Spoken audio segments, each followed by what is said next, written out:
TV Comunitária do Rio de Janeiro, canal 6 da NET, transmitimos também online, TV Comunitária.rio. Aqui conosco hoje, no nosso Núcleo Educação e Cultura, a professora de francês, formada em letras, Vitória Grabois. Vitória, obrigado por ter concordado aqui com o nosso convite, estar conosco hoje. Eu queria que você mesma se apresentasse, essa mulher que nasceu lutando, eu diria isso, né?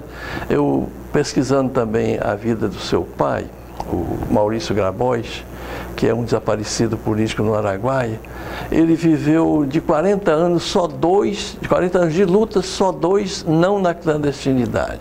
E você também, 18 anos, só 2, 16 anos de vida clandestina. Um pouquinho do que é clandestinidade. Bom, primeiro eu quero agradecer o convite, que é muito importante para a nossa luta, para a luta do Grupo Tortura Nunca Mais do Rio de Janeiro, nesse momento tão difícil que o nosso país está passando, né? Eu sou filha de pai e mãe comunistas, né? Sou filha de Maurício Grabois e de Alzira da Costa Reis. Minha mãe era advogada, advogada trabalhista, que atuou nos sindicatos de olaria de Rio Bonito e Itaguaí, uma lutadora, sindicato dos marítimos. Minha mãe tem uma grande... Minha mãe também era professora, fundou escolas. E como você falou, eu nasci numa casa comunista, né? De pais e mães comunistas, que meu pai, em 1946, foi deputado constituinte pelo PCB, líder, junto com Prestes, com Marighella, com Gregório Bezerra, Milton Caires, João Amazonas, Jorge Amado, eram 16 deputados, né? Foi o deputado mais votado do Distrito Federal, ele era judeu, teve uma grande votação da colônia judaica, e em 1947, com a cassação do mandato dos comunistas, ele caiu na clandestinidade, porque ele já entrou na clandestinidade antes de ser deputado, né? Porque no Rio, ele foi do Exército, né? Ele era da Escola Militar de Realengo, e aí ele já começou lá a liderar um movimento contra os exercícios militares que eram muito pesados, como até hoje, né?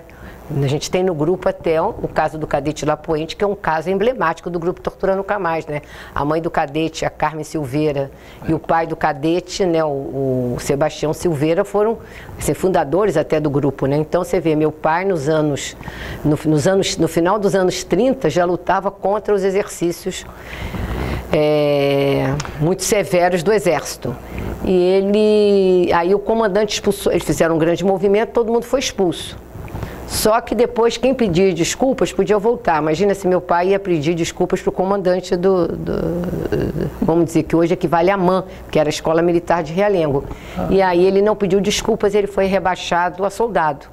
Nisso ele ingressou no partido, que era Partido Comunista do Brasil naquela época, não era só um partido, e aí já caiu na clandestinidade.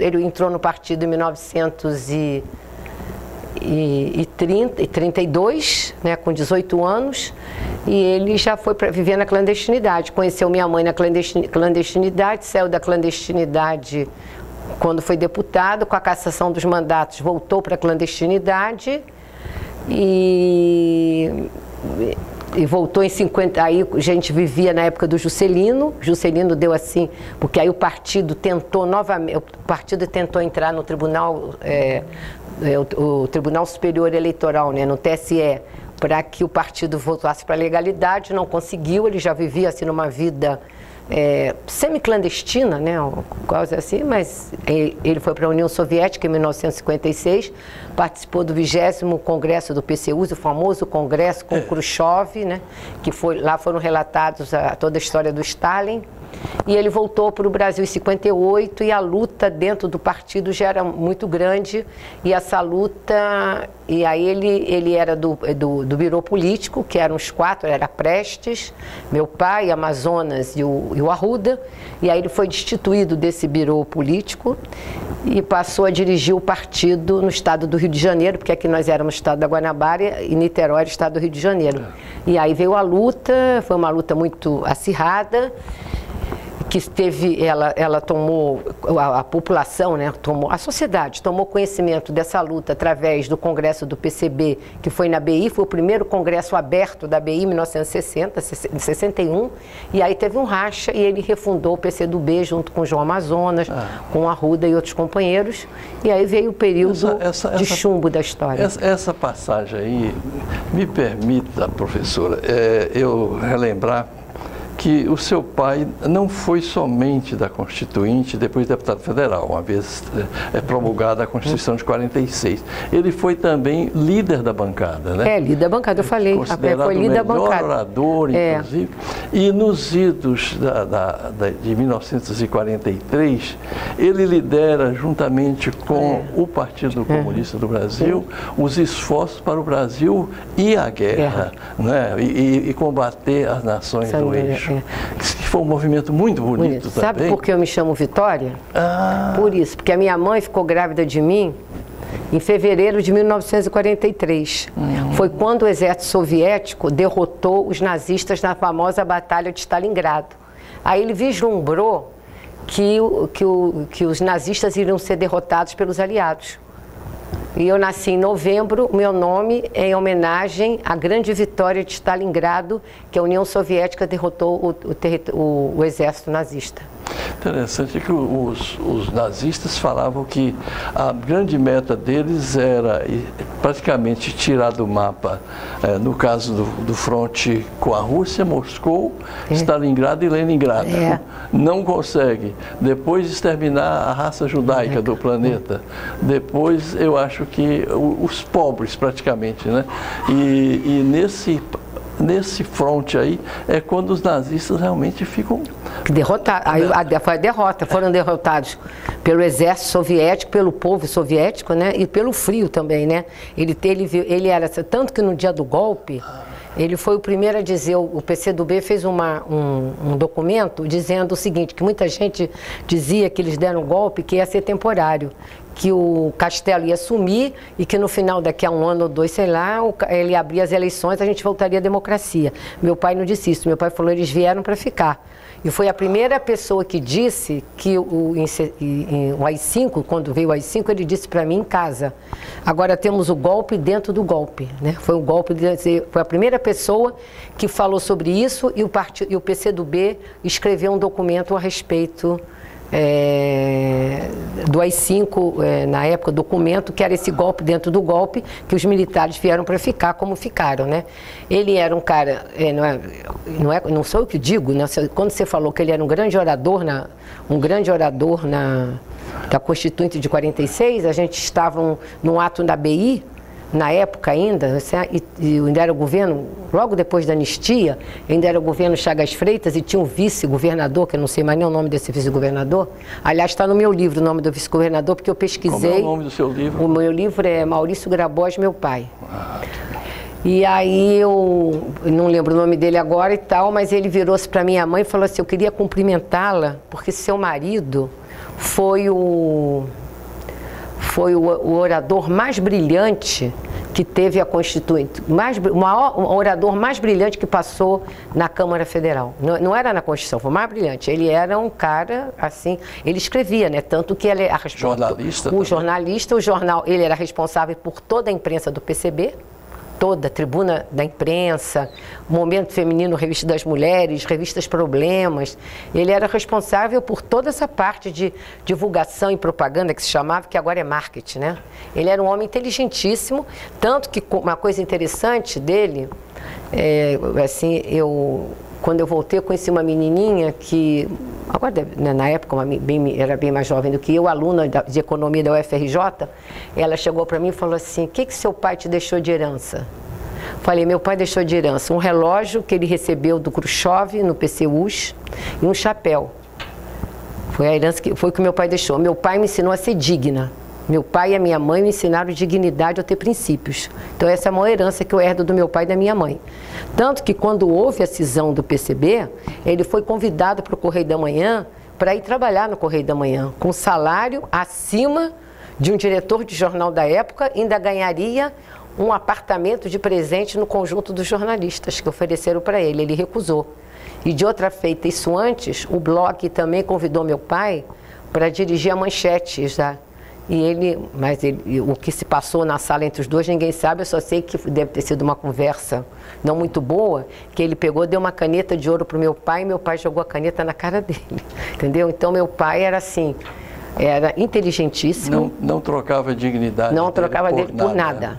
Tanto assim, quando eu vejo os ditos comunistas hoje, quando eu vejo os partidos que se dizem de esquerda, que chamam vários partidos aí de esquerdista, eu fico rindo, né? Então o que meu pai era? Entendeu? Quer dizer, comunista, e as pessoas, né, igual falam muito mal dos comunistas antigamente, que eles eram autoritários, né? Tem assim uma fama. E seu pai foi do movimento. E meu pai veio pelas mulheres. Pelas mulheres. Sensível, né? Sensível. A minha mãe. A pressão que ela sofreu. A minha mãe é fundadora da Associação de Mulheres da Gávea, que a Gávea era chamada Gávea Vermelha, né? Porque ali onde a TV Globo tinha a fábrica carioca de tecidos.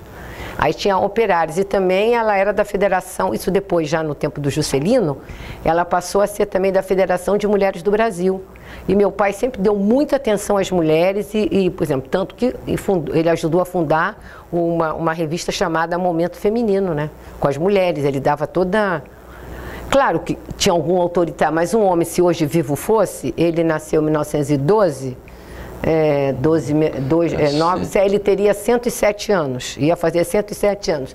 Então, um homem que nasceu em 1912 era outra mentalidade. A gente não podia querer que ele fosse um feminista de carteirinha como hoje se tem. Mas poucas pessoas têm a dignidade que meu pai teve, né?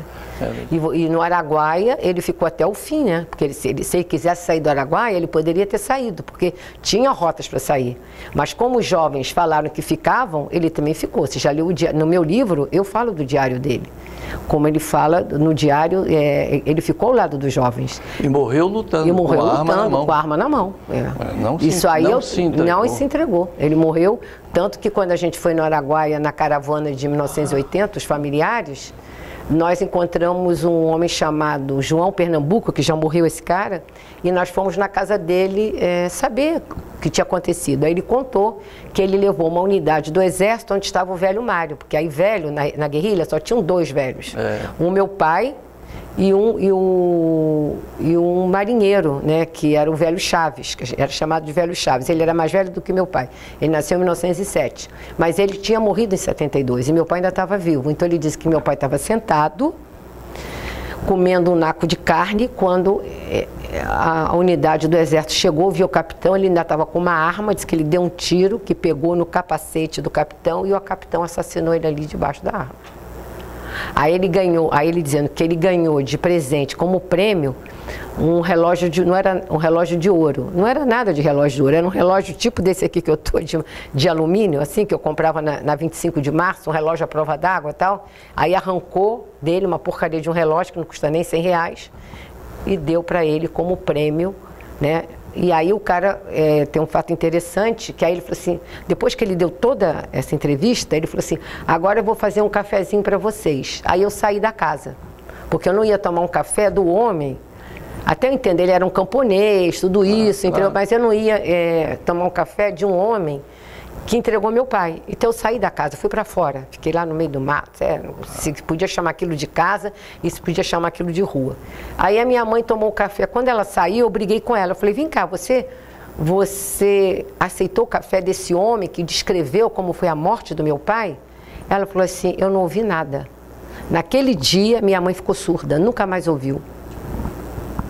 Você vê o que é a questão emocional, né? Ela não quis ouvir, ela ficou surda. Totalmente surda. Ela não ouviu o cara descreveu. O que se passou na cabeça dela, eu não sei. Ela ouviu, mas acho que ela achou que era outra pessoa. Sei lá o que passou. Sei que daquele dia em diante, nunca mais ela ouviu. Professora Vitória, permita-se, companheira, que eu sou também de luta. Vivi também a ditadura. E vamos falar um pouquinho até para o telespectador entender o que foi a guerrilha do Araguaia. A guerrilha do Araguaia começou muito antes, né? Então eu quero um pouquinho seu depoimento sobre um grande irmão que você tem. Vocês eram 2 irmãos, o André, né? Que morre também na guerrilha do Araguaia alguns dias antes do seu pai, lutando também, né? É 1 mês e meio antes, né? Porque ele morreu, acho que no dia 14 de outubro. A gente não pode falar a palavra morreu, né? Porque como você não tem um corpo, você não tem a materialidade da morte, pela corte eles são desaparecidos políticos. Que coisa. São desaparecidos. Então ele desapareceu no dia 14, o André no dia 14 de outubro de 73 e meu pai no dia de Natal, no dia 25 de novembro de 73, praticamente 2 meses depois. O André era um menino, assim, um esportista, né? Porque, como eu falei para você... Seu irmão mais novo. Meu irmão mais novo. Eu era autoritária, dominada. Eu era amicíssima dele. Tem uma ligação muito grande. É, muito grande, mas eu mandava nele, né? Eu era terrível, né? Ele só fazia o que eu mandava. E como meu pai e minha mãe viviam na clandestinidade, a gente morava com a minha tia, a irmã mais velha da minha mãe. E minha mãe saía, a gente morava na Lagoa e eles moravam nos aparelhos do partido nos subúrbios do Rio. Então eu era ao contrário das outras crianças, né? Quando vinham as férias escolares, eu saía da Lagoa e eu ia para o subúrbio. Eu ia para Caxambi, Jacarepaguá, Penha, eu passava minhas férias no subúrbio do Rio de Janeiro. Eu conheci o subúrbio do Rio de Janeiro durante as minhas férias escolares. E o André, um dia, a minha mãe foi nos visitar, ela ia nos visitar de vez em quando, e ela botou ele para dormir, e ele percebeu que ela estava levantando, acordou e falou assim: você vai embora? Você vai me deixar? Aí ela não aguentou, pegou ele e levou, tanto que o André foi alfabetizado pela minha mãe e pelo meu pai. Ele entrou na escola na 3ª série, foi em 58, quando meu pai, em 56, né? Em 56, quando meu pai foi para a União Soviética, para o congresso do PCUs, que a minha mãe, aí a gente voltou a morar numa casa na Gávea, né? Passamos a ser legais, que o André entrou na escola. O André entrou na escola no 3º ano primário. Ele fez o 1º e 2º com a minha mãe e meu pai. Naquele tempo podia, né? E ele, aí quando chegou na adolescência, que a gente foi morar em Niterói, ele tinha 13 anos, fomos para o Liceu Nilo Peçanha. Eu fui para o 1º ano científico, eu tinha 15 anos, e ele foi para o 3º ano ginasial. Ele era um menino, eu vou chamar o menino do Rio, ele nadava de Caraí até São Francisco. Ele pescava e tal. Quando viu o golpe, ele estava na escola e ficou sem fazer nada, né? Porque ceifou as nossas vidas. Nós tivemos que fugir, eu fui expulsa da Faculdade Nacional de Filosofia e lá no Araguaia ele se tornou uma grande liderança, né? Contado pelos moradores, que nessas pesquisas que nós fomos, nessa caravana que nós fomos, conversamos com vários amigos dele, ele montava cavalo, ele jogava futebol, eu conheci eu há pouco tempo eu fui representando o grupo Tortura Nunca Mais, fazer uma palestra em Imperatriz, né? Que é no Maranhão, e eles moraram, o meu pai, o André e o Gilberto, que era meu marido, que eu também perdi meu marido, também ele era guerrilheiro do Araguaia, os 3 moravam numa cidade chamada Porto Franco, que é 1 hora e meia de carro hoje de Imperatriz. Eu visitei a cidade. E eles moravam juntos com o médico João Carlos Rai Sobrinho. E o André tinha um amigo, até hoje ele é amigo, o André fundou o Clube de Futebol de Porto Franco. Então ele jogava bola, ele nadava, ele era nadador, ele era jogador de futebol, ele era desenhista, fazia caricatura, montava cavalo, mas não tinha selo cavalo não, que montava cavalo a pelo, assim, né? Lá todo mundo montava assim. Então ele tinha um grande amigo dele, o Lauro, que foi ajudá-los quando o exército chegou no lugar que eles moravam, no dia 12 de abril de 72, esse Lauro, na hora que foi pular a cerca estava já com bombas, sei lá, que eles tinham colocado, esse Lauro perdeu o braço, para salvar o André e os companheiros, para avisar que o exército estava chegando. Ele era um menino. O André, ele era bem mais jovem do que o André, e ele conta como era o André. Assim, encantador. O André era assim, uma liderança no meio da juventude. Tanto que tem um filme que fala os 15 filhos, assim, já passou, o filme é muito antigo, quem Quem era jovem naquela época hoje já está velho, né? Já está adulto, chegando aos 40, já tem 40 para 50 anos.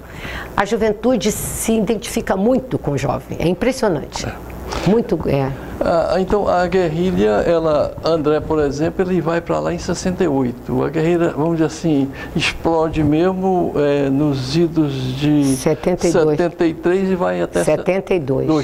12 de abril de 72. Tinham 3 destacamentos. O destacamento A, B e C. Envolveram cerca de 70 guerrilheiros. Mais os camponeses da área. Mais os camponeses da área, assim. E foi preciso muitas campanhas do... Não, foram 3 campanhas. Do Exército? Foram 3. O Exército foi derrotado na primeira e na segunda. Eles derrotaram o Exército. Canudos, né? Também igual Canudos, é parecido. Aí subestimaram um pouco, na terceira campanha eles vieram com tudo, né? Aí, tanto que na primeira e segunda campanhas eles ainda prendiam os guerrilheiros que hoje, os 10 guerrilheiros que sobreviveram, foi da primeira e segunda campanhas, porque a partir da terceira ordem do Médici era matar. Não prender mais ninguém. A questão era matar. Então, ninguém era levado. Ninguém mais era levado nada. Matava na hora. Nessa época, eu não sei se o nosso telespectador sabe, nós tivemos decretos secretos. Nós tivemos vários atos, na verdade, assim, em forma de decreto, ou de medida provisória. A pessoa poderia estar caçada e não saber. Não sabia. A pessoa não sabia o que acontecia com ela. Nós estamos vivendo mais ou menos esse momento outra vez, né? Grupo Tortura Nunca Mais. E o Araguaia, como é que está essa questão no que diz respeito aí à ONU, à OEA, que tem também aí decisões que a nossa corte, da corte da OEA, que a gente não cumpre e que o Grupo Tortura Nunca Mais tem encaminhado sempre, cobrado, né? Cobrado de muitas formas. Porque os familiares do Araguaia, em 82, entraram com uma ação na Justiça Interna do Brasil, né? Tanto que a ação caiu na primeira vara da Justiça Federal de São Paulo. Só que tudo no Brasil é muito lento, né? E a gente tinha entrado em 82 e nada tinha acontecido, né? Ninguém ficou... Era um juiz até bem reacionário e a ação não andava. Aí em 95, porque você sabe que para você poder entrar na corte, você tem que passar primeiro pela Comissão Interamericana de Direitos Humanos. Se a comissão aprova aquele processo, aí que ela encaminha para a corte. E só pode entrar processos quando no Brasil todos os meios já foram esgotados. Então nós tínhamos entrado em 1982, era 1995, já tinham se passado 13 anos. E aí nós enviamos para a comissão. A comissão demorou algum tempo na comissão e a comissão encaminhou para a corte. Passou para a corte. E em dezembro de 2010, a corte deu uma sentença favorável aos familiares. Nós ganhamos na Corte Interamericana de Direitos Humanos. Quer dizer, era uma coisa assim que eu pensei que no Brasil ia estourar, que tudo ia mudar no nosso país, nada mudou, entendeu? Porque nenhum governo, isso que eu sempre digo, nenhum governo civil que sucedeu os governos militares, eles têm uma dívida com a sociedade brasileira, com o povo brasileiro, com nós, os familiares de mortos e desaparecidos políticos dessa época e com os próprios desaparecidos políticos. Porque se esses governos civis, que se diziam democráticos, se eles tivessem cumprido uma sentença que veio da Corte Interamericana de Direitos Humanos, que o Brasil é signatário do Pacto de São José da Costa Rica de 92, que o Brasil reconhece a Corte desde 1998, né? Por que o Brasil não cumpriu minimamente as demandas da Corte? Porque o que é mais interessante nessa sentença da Corte Interamericana, ela só não diz respeito ao caso do Araguaia. Ela atinge a todos os mortos e desaparecidos brasileiros. Tem lá o resolutivo número 269, ele diz isso, que todos aqueles que cometeram crimes de lesa humanidade, todos, agentes, sejam militares ou civis, precisam ser processados. Agora, se eles vão ser condenados ou não, a história é outra. Eu não sou juiz, eu não vou aqui condenar ninguém. Mas que eles tinham que ir para o banco dos réus, como foi na Argentina, como foi no Chile, como foi no Uruguai. O Brasil é o país mais atrasado de toda a América Latina. O Brasil nunca condenou um militar desse. Nunca um torturador, né, uma pessoa que cometeu crimes de lesa humanidade, nunca ninguém foi condenado aqui. Então, deu ensejo para que hoje nós tivéssemos um governo do tipo que nós temos e da situação que estamos vivendo. Não só aqueles que foram perseguidos pela ditadura militar, mas como toda a população brasileira, o povo brasileiro, na questão da educação, do meio ambiente, o desmando, o ministro manda tirar funcionário de um órgão de autarquia, de um outro lugar, entendeu? Nós estamos vivendo um país, né, a questão da reforma da Previdência, a questão da educação é um caos, menino, quer dizer, que vai ser, a nossa educação já é caótica. O que será daqui para frente? O que essas crianças vão aprender? Eu sou professora e eu sei disso. Cada ano que passa, o alunato chega pior do que o ano anterior. Né? Os professores precisam ser capacitados, tem que ter capacidade contínua para professor. O nível dos professores é baixíssimo. As faculdades, as boas faculdades não querem faculdade de pedagogia e educação, eles vão para faculdades particulares de baixo nível.